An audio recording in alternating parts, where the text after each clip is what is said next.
Hi, my name is Hourieh Khalajzadeh. I'm a research fellow in HumaniSE Lab at Monash University. I'm going to talk about the research we've done on visual languages for supporting big data analytics development. I will first give a brief overview of data analytics and the challenges industry is facing in adapting it. Data analytics are commonly used these days in different industrial sectors such as healthcare, banking, agriculture, and so on. Users aim to extract insights and values from big data in order to improve the decision making. Data analytics applications not only involve different stages from formulating the problem, preparing data, building, verifying, and deploying models. It also involves many different stakeholders, such as business managers with no background in data science and programming, and IT specialists, data scientists, and software engineers with no background and knowledge in different domains. Data scientists are currently in demand, and they are considered as the main factor of applying data analytics in industry. How do they design their approaches? They run different interviews with different stakeholders, collect data from different resources, generate lots of documents, and finally use different tools and programming languages to explore and visualize data and train and validate models. As I mentioned before, big data and analytics add complexity to the systems. Applying data analytics needs a deep understanding of the domain as well as an expertise in data science. Also, to avoid wasting resources, solutions need to be reused in different projects, and there is currently a lack of reusability. And the last and most challenging issue is that there is no common language in the multidisciplinary data analytics projects for different stakeholders from different backgrounds to communicate and collaborate through the entire life cycle of the project. There are currently a number of popular data analytics and machine learning tools providing integration, analysis, visualization, and modeling features. These include tools like RapidMiner, KNIME, Google Cloud ML, and many others. Many of these tools don't require programming language knowledge and are based on simple drag and drop interfaces. However, they mostly focus on the machine learning algorithms, and they assume the user has already defined a problem, have a dataset ready to upload to the tool, and they ignore domain knowledge and business problem capturing, design, and requirement analysis. But in fact, machine learning algorithms are only a very small part of the whole life cycle of data analytics software development, as this small black box in the middle of many different steps.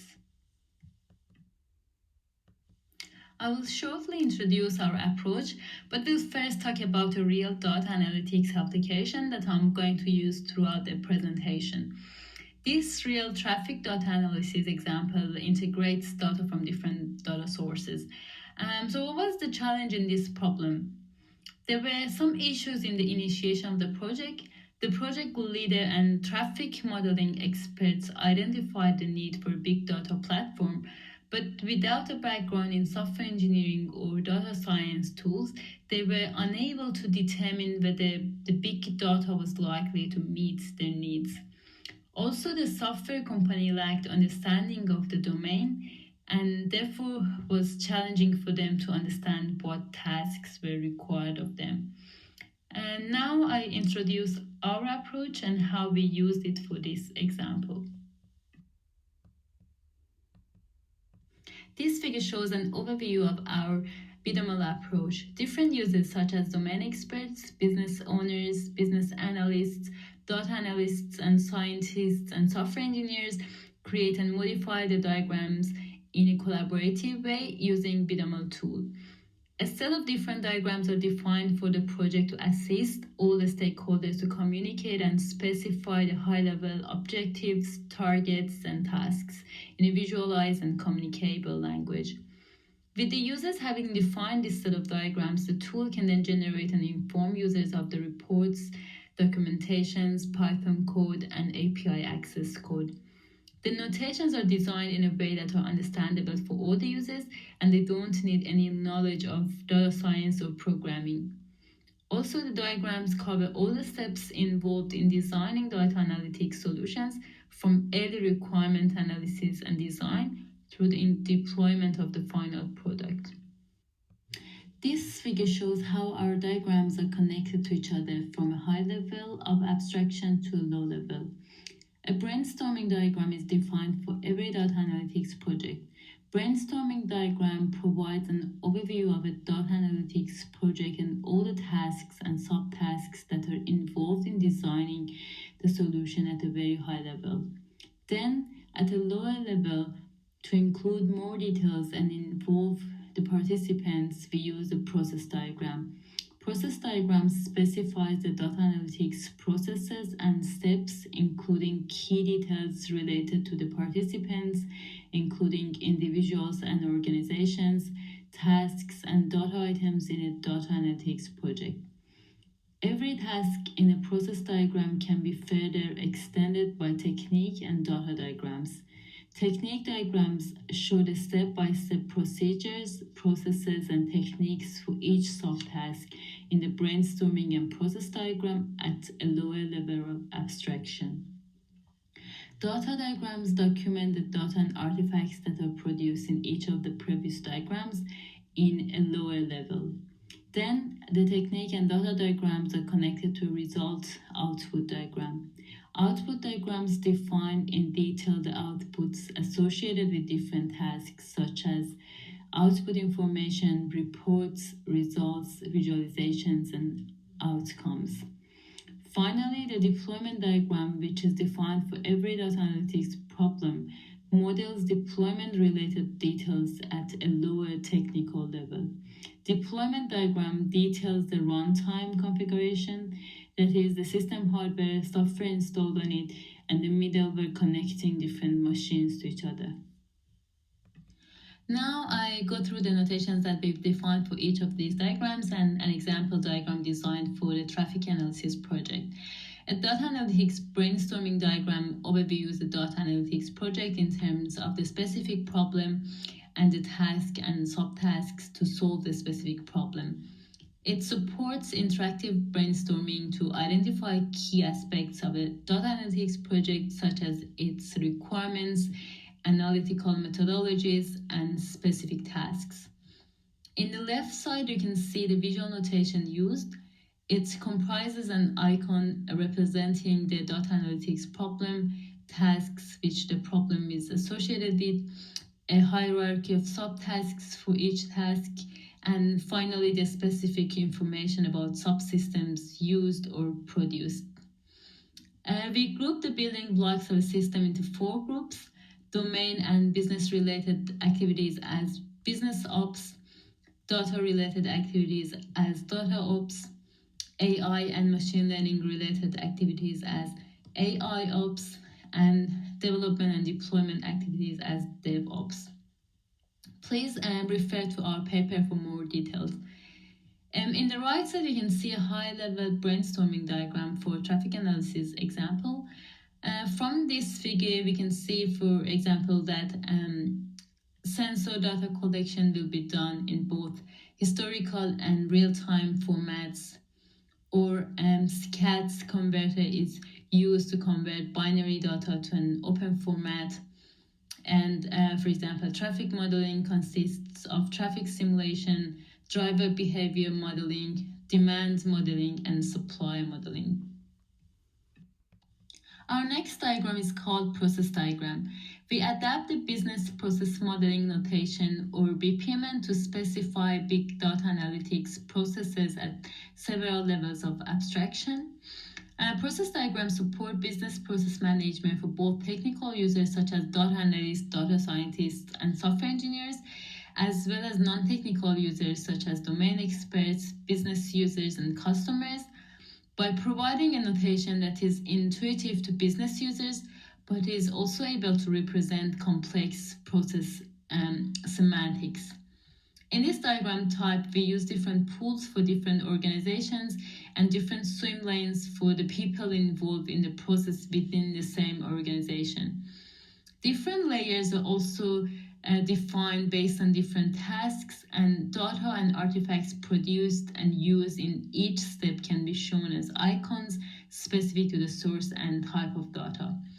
Preparation of data items or different events trigger other events and redirect the process to the other users in the same or different pool. Particular detailed activities or tasks performed by different users and the order of them are represented using rectangles and arrows. And diamonds show different decision points that can adjust the path based on the conditions. A high-level process diagram for our traffic data analysis example is shown on the right side. In this diagram, project starts when Big Roads as the data provider provides historical data. Domain knowledge is shared with the software outstanding company to provide the project's cost estimate.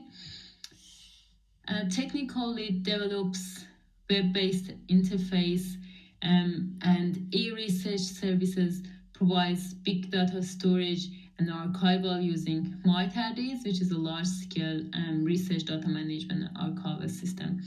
And finally, the extracted insights are shared with the transport group in order to clean and aggregate the dataset and so on. As you can see, this information can be easily communicated through these visual notations. The next diagram is called technique diagram, which extends the brainstorming diagram to low-level details and specific to different tasks and subtasks. For every subtask, the process is broken down into the specific stages, and then the techniques used to solve the specific subtask is specified. The technique diagram notation can be seen in the left side and an example in the right side. In this example, for instance, aggregate cycle by cycle data into 15 minutes bins and report volumes as NA and log warning if faulty sensor are used as the methods and techniques to clean and aggregate data, and then the sub-techniques to solve challenges implementing each of the methods are further specified. We can create such diagrams for every task and subtask in brainstorming and process diagrams. To document the data and artifacts used and produced in different phases described by each of the above diagrams, one or more low-level data diagrams are created using the notations that you can see. Data diagrams support the design of data and artifacts collection processes, and they represent the structured and semi-structured data items involved in the data analytics project in different steps. A high-level data diagram can be represented by connecting the low-level diagrams for different operations. A data diagram for our traffic analysis problem is represented in this slide. Output diagrams specify an individual technique in more detail. This diagram type reuses and merges the technique diagram and data diagrams and adds information on the techniques and the data produced by it.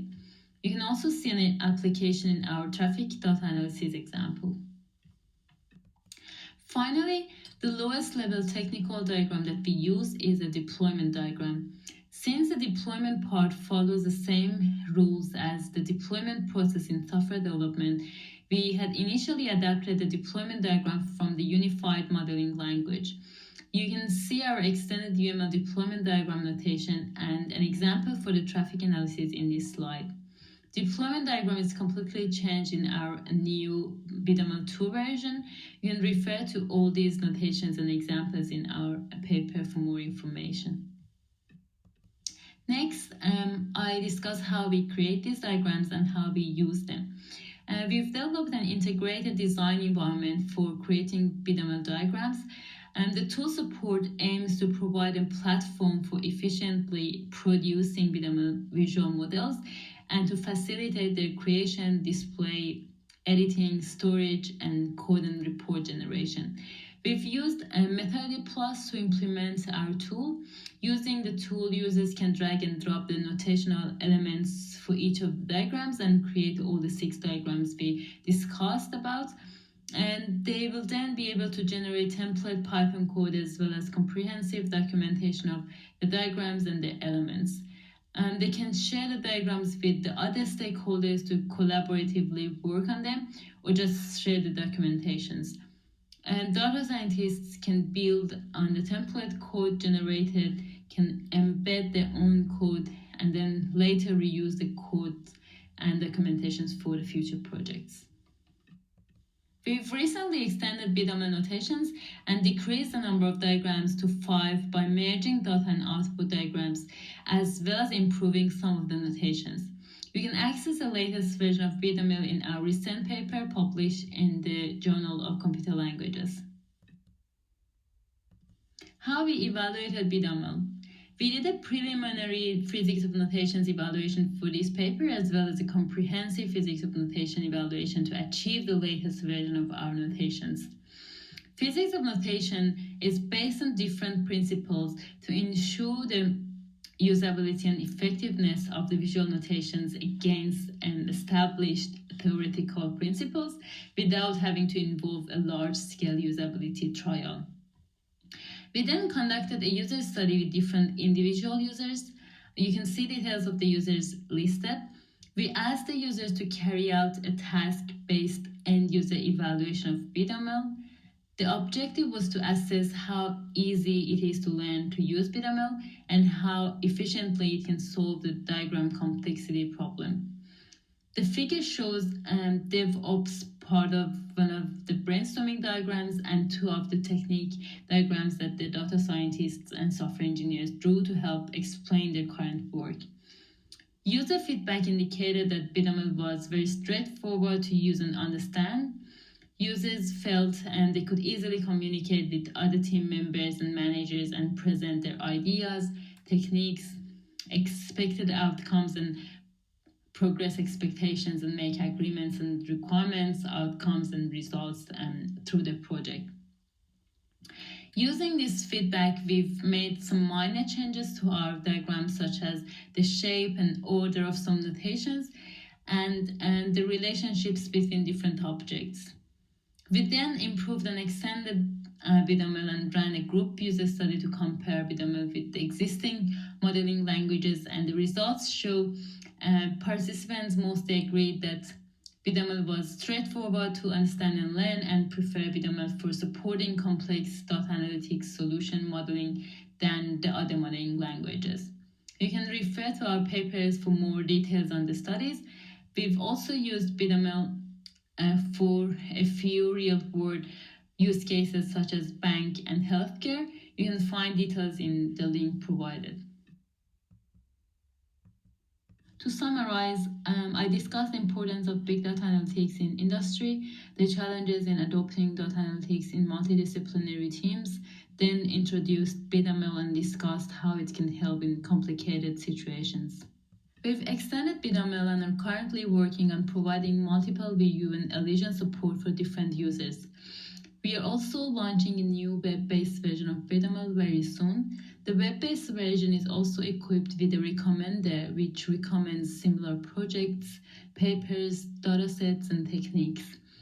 We are planning to run a larger user study by involving more industry users and also incorporating human-centric issues into the design of BiDaML so that the users can design solutions based on their specific characteristics and requirements. If you are interested to try the tool, please feel free to send me an email. This ends my presentation. Many thanks for your time and attention.